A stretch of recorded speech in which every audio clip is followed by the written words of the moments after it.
He was called the Vampire of Sacramento. He killed, cannibalized, and desecrated his victims.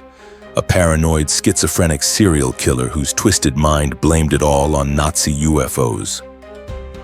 This is the story of Richard Trenton Chase. Richard was born in 1950.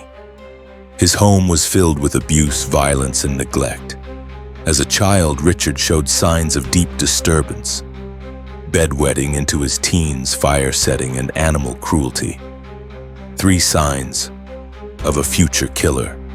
Chase grew convinced that his blood was disappearing, that his heart stopped beating, that intruders had stolen parts of his body.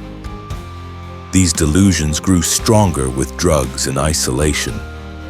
His mother's indifference, his father's violence, and his growing paranoia pushed him further into madness.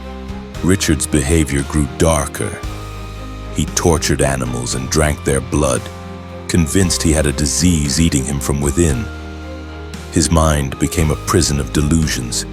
He believed his blood was turning to powder, and only by drinking blood could he survive. By early adulthood, Richard fused sex, violence, and blood in his mind.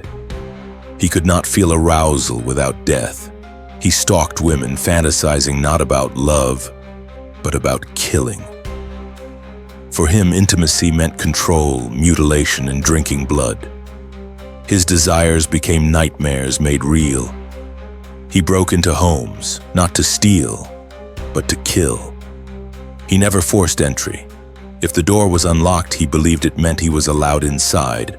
Once inside, he slaughtered both people and animals, feeding his twisted obsession.